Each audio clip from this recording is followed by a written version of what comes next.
दोस्तों आज एकादशी है, आज पाप मोचनी एकादशी है।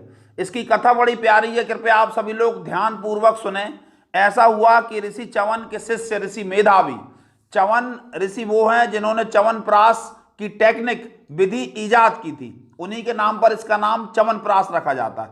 तो दोस्तों मेधावी ऋषि जो कि ऋषि च्यवन के शिष्य थे, चैत्र रथ नामक वन में रहकर तपस्या करते थे और ब्रह्मचर्य की साधना करते थे।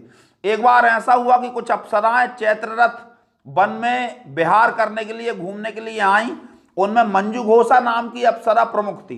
वह ऋषि को देखकर मोहित हो गई। ऋषि भी मंजुघोषा के सौंदर्य पर आसक्त हो गए और दोनों एक साथ रहने लगे। कुछ समय उपरांत मंजुघोषा ने कहा कि भगवान अब आप मुझे वापस स्वर्ग जाने की आज्ञा दें।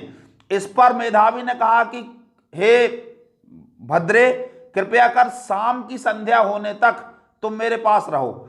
इस पर अप्सरा बोली कि भगवान आपको शायद ज्ञात नहीं है कि आपके साथ रहते हुए मुझे कितनी संध्याएं हो गई। इस पर जब ऋषि ने हिसाब लगाया, दोस्तों उस समय कैलेंडर तो होते नहीं थे, जब ऋषि ने हिसाब लगाया तो मंजुघोषा के साथ रहते हुए उन्हें 57 वर्ष व्यतीत हो चुके थे। आपको ये अवधि कुछ ज्यादा लग रही होगी, किंतु यदि कोई पुरुष ब्रह्मचर्य का पालन करने के उपरांत 25वें वर्ष में अपनी गृहस्थी में प्रवेश करता है और कोई स्त्री, कोई लड़की शीलवान रहते हुए 20 वर्ष के पश्चात अपनी गृहस्थी में प्रवेश करती है, तो वो इन लाइनों का अपने जीवन में अनुभव कर सकती है। किंतु आजकल का दूषित खान पान, दूषित चलचित्र ने हमारे युवक युवतियों को इतना बर्बाद कर दिया है कि उन्हें ये सब कथाएं लगती हैं। ऐसा नहीं है। तो ऋषि ने जब देखा कि 57 वर्ष व्यतीत हो गए, 57 सालों की तपस्या इसने नष्ट कर दी, इस पर ऋषि क्रुद्ध हो गए, मेधावी ऋषि क्रुद्ध हो गए और उन्होंने मंजुघोषा को पिशाची होने का श्राप दे डाला। इस पर मंजुघोषा ने कहा कि हे भगवान, जो सत्पुरुषों के साथ 7 कदम भी चल लेता है उसे कभी भी दुर्गति का शिकार नहीं होना पड़ता और सत्पुरुष हमेशा उसकी रक्षा करते हैं। मैंने तो आपको इतना सुख दिया, 57 वर्ष मैंने आपके साथ व्यतीत किए। इस पर ऋषि ने कहा कि तुमने मेरी बहुत बड़ी तपस्या नष्ट कर दी, इसीलिए क्रोधवश मैंने ये श्राप तुम्हें दिया है, किंतु तुम चिंता न करो। अब से कुछ ही दिनों पश्चात जो एकादशी है उसका तुम व्रत करना। उसके व्रत के प्रभाव से तुम पिशाचत्व की योनि से मुक्त होकर, इससे भी ज्यादा सौंदर्यवान होकर, अप्सरा होकर पुनः स्वर्ग में आरूढ़ हो जाओगी। ऐसा कहकर मेधावी ऋषि अपने गुरु ऋषि च्यवन के पास पहुंचे।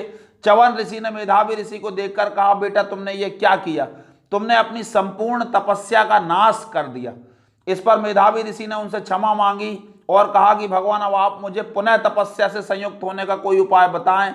इस पर च्यवन ऋषि ने कहा कि तुम ऐसा करो कि जो एकादशी आ रही है अब से कुछ ही दिनों पश्चात, उसका व्रत करना, रात्रि में जागरण करना और भगवान श्री हरि का पूजन करना।